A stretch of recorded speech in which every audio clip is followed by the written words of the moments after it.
September 1st, 1923. Tokyo and Yokohama hum with life beneath a warm late summer sun. Then, at 11:58 a.m., the ground splits open. A magnitude 7.9 earthquake shatters the region.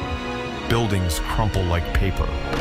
Fire breaks out within minutes. Stoves toppled. Gas lines snapped.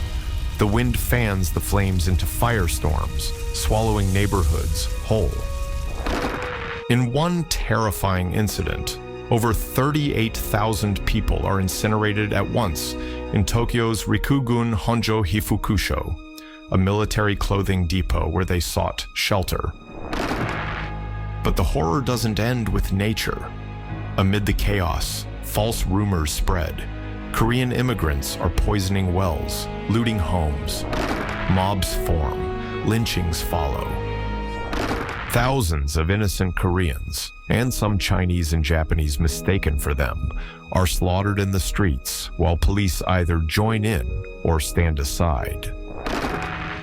When the fires die and the smoke clears, more than 140,000 are dead. The earth has stopped shaking, but Japan will never be the same.